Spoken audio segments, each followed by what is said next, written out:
Bago po mawala po ang flowers ni Sedum Kamchaticum, ipapakita ko na po sa inyo. Ito po siya, kulay yellow. Ito po ang aking isa pa hong papakita ko rin po sa inyo kung gaano si Eversi, Sedum Eversi or Eversi. Kulay pink po ang flower niya. Ito, isa rin din po ito. Limutan ko ang pangalan niya. Yan, mga sedum ko. Ito si Sedum Tundra Tornado. Ang ganda ho niya, diba? Kapal-kapal. Ito po gusto po nila sa mga malalamig na lugar. Pag ito po nilagay nyo sa walang winter, kadalasan po ay namamatay siya. Ito po si Calanchoe de Montiana, si Mother of Thousand. Ayan po, marami siyang babies.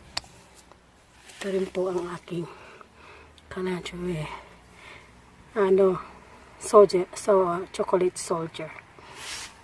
Nandito po siya nakatago sa gilid kaya hindi po masyado siyang kulay brown. Itong aking po ibang sempervive.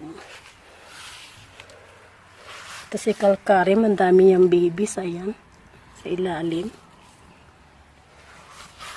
Ito naman po ang aking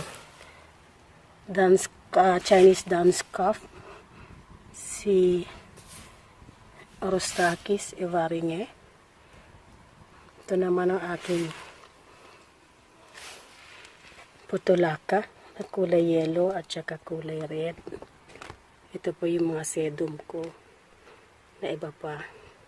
Tsaka ito po si Flapjack. Yung isa po niyan namatay na anuhan po kasi ng maraming tubig.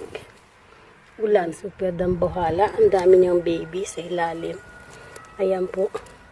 Ang mga babies niya nandun sa ilalim. Ayan. Natanggalan ko na siya ng mga dahon. Ayan po sa ilalim ng mga babies niya.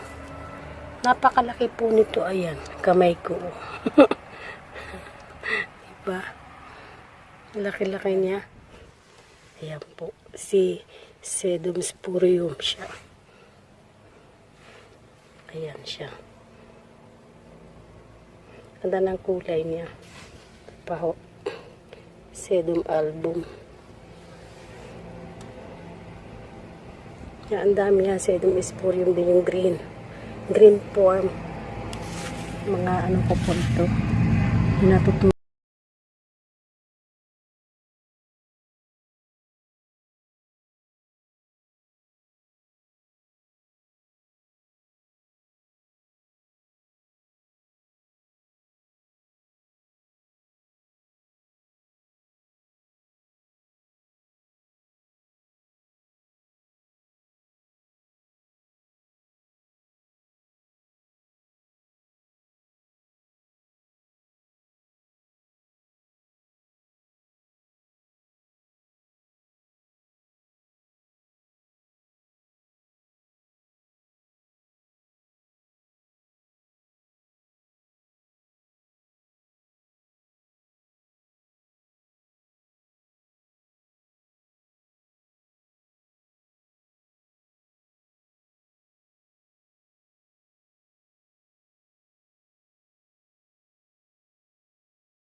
kung pangalan. Sedum din siya. Ito naman si Kalanchoy. Nalimutan ko na rin yung pangalan niya. Ito yata si Longiflora. O ewan ko, hindi yata. Ewan ko kung ano siya. Nalimutan ko po ang pangalan niya. Ay isang hardy succulents. Si Dulosperma. Meron pa akong dalawang kulay lang. Isang yellow. Tsaka isang red. Ito po sa likodan. Dalawa lang sila. Ganda ng kulay. Winter hardy din po sila. Ng mga succulents.